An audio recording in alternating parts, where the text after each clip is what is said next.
ओम नमः शिवाय। मित्रों, मैं आचार्य चंद्र प्रकाश परम कल्याण साधन यूट्यूब चैनल में आप सबका हार्दिक स्वागत करता हूं। आज इस वीडियो के माध्यम से मैं जो बताने वाला हूं, कृपा करके आप इस पर विशेष ध्यान देना। हम लोग अक्सर नेगेटिव एनर्जी से बहुत परेशान रहते हैं। सोचते हैं कि किसी ने हमारे ऊपर ये तंत्र बाधा कर दी है, नेगेटिविटी भेज दी है। कभी कभी तो ऐसा होता भी है, हर समय तो ऐसा नहीं होता।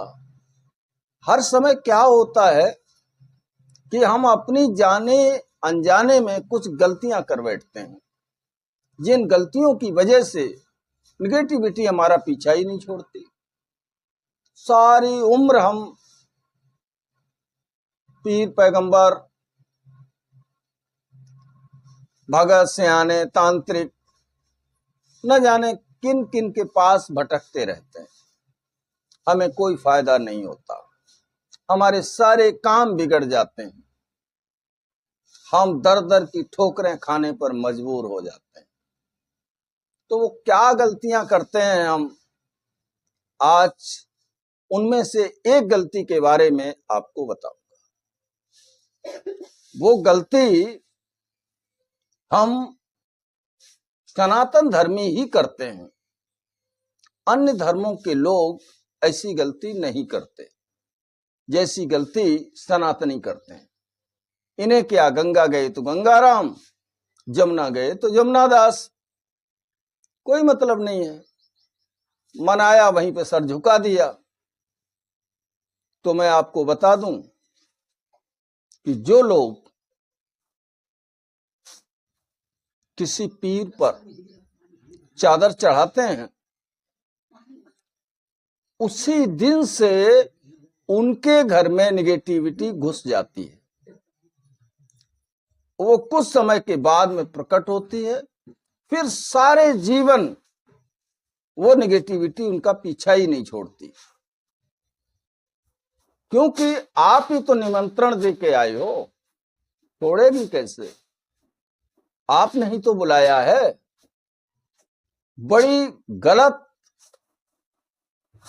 कहना चाहिए आदत है एक तरीके की कि हम कहीं भी जाते हैं,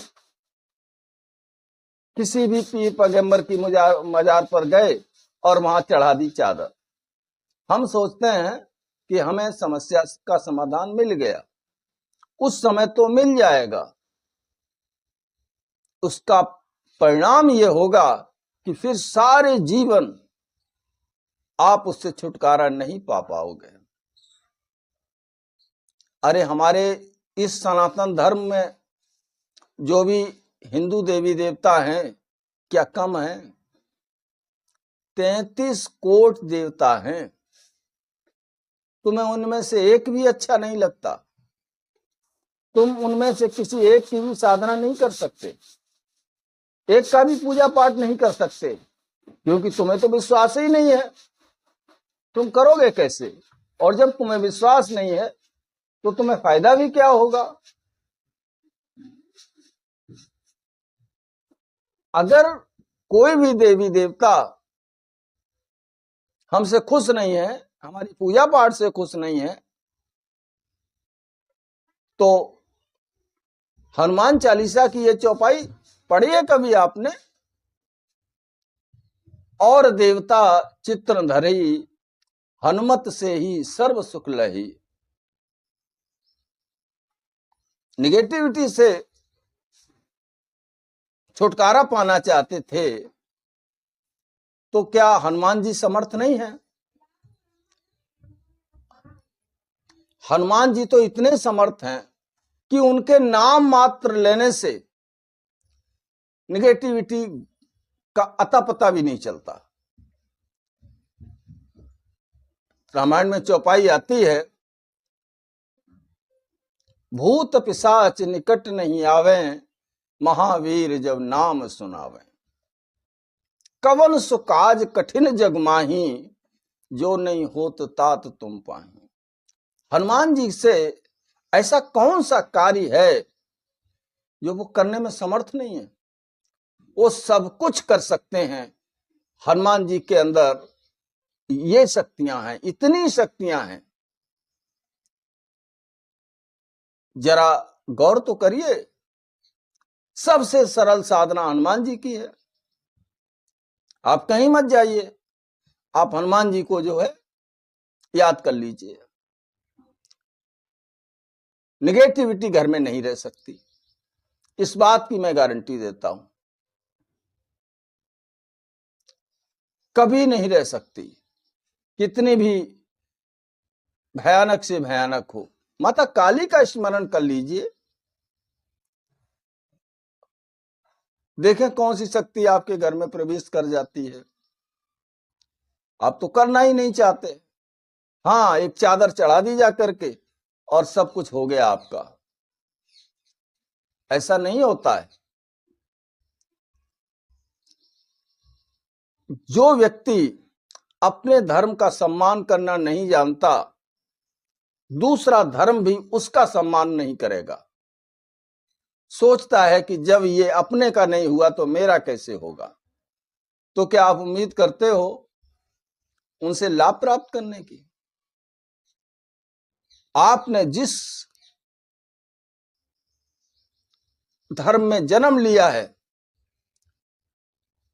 वही आपके लिए सब कुछ है, और वही आपको जो है सुधार भी सकता है, वही आपकी रक्षा भी करेगा। धर्मो रक्षति रक्षता। जो अपने धर्म की रक्षा करता है, धर्म उसकी रक्षा करता है। अपना धर्म गुण रहित अपना धर्म भी श्रेष्ठ है, गुण सहित दूसरे धर्म से। तो मेरा आपसे निवेदन है कि ऐसी गलतियां भूल कर भी अब आप ना करें। जो कर चुके हैं वो कर चुके हैं। इसके निवारण के लिए आप जो है हनुमान जी का स्मरण करें, उनके चालीसा का पाठ करें और सारी समस्याएं आपकी समाप्त हो जाएंगी। ठीक है। लेकिन यदि आप अपनी आदत से मजबूर हैं तो सारी जिंदगी भटक लेना, कभी आपको कोई फायदा कहीं से भी नहीं मिलेगा। ना आपके अपने देवता देंगे और ना वो देंगे। वो इसलिए नहीं देंगे कि जब इसने किसको अपने देवताओं पे भरोसा नहीं है तो ये मेरे पे कब करने वाला है, मेरे पे तो ये कर ही नहीं सकता। तो वहां से भी आपको लाभ नहीं होगा और यहां से भी आपको लाभ नहीं होगा कि जब इसको भरोसा ही नहीं था तभी तो ये दूसरी जगह गया। तो मेरे मित्रों, इस बात का आपको ध्यान रखना चाहिए और जहां तक हो सके अपने धर्म में मरना भी अच्छा है। दूसरे धर्म की अपेक्षा अपने धर्म में यदि मृत्यु भी होती है तब भी वो श्रेयस्कर है। इसलिए मेरा आपसे अनुरोध है कि जो भी हमारे सनातनी भाई हैं वो अपने देवी देवताओं से ही अपनी प्रार्थना करें और उनकी प्रार्थना सुनी जाएगी। लेकिन यदि शंका संकित मन से, अभाव से,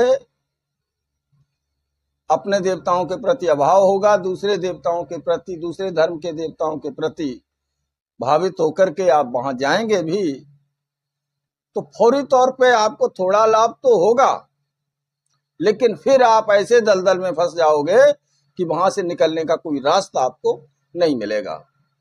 आज के लिए बस इतना ही। वीडियो अच्छा लगा हो तो इसे लाइक कर दो, मित्रों में अधिक से अधिक शेयर कर दो। आज के लिए बस इतना ही। ओम नमः शिवाय, ओम नमः शिवाय, ओम नमः शिवाय।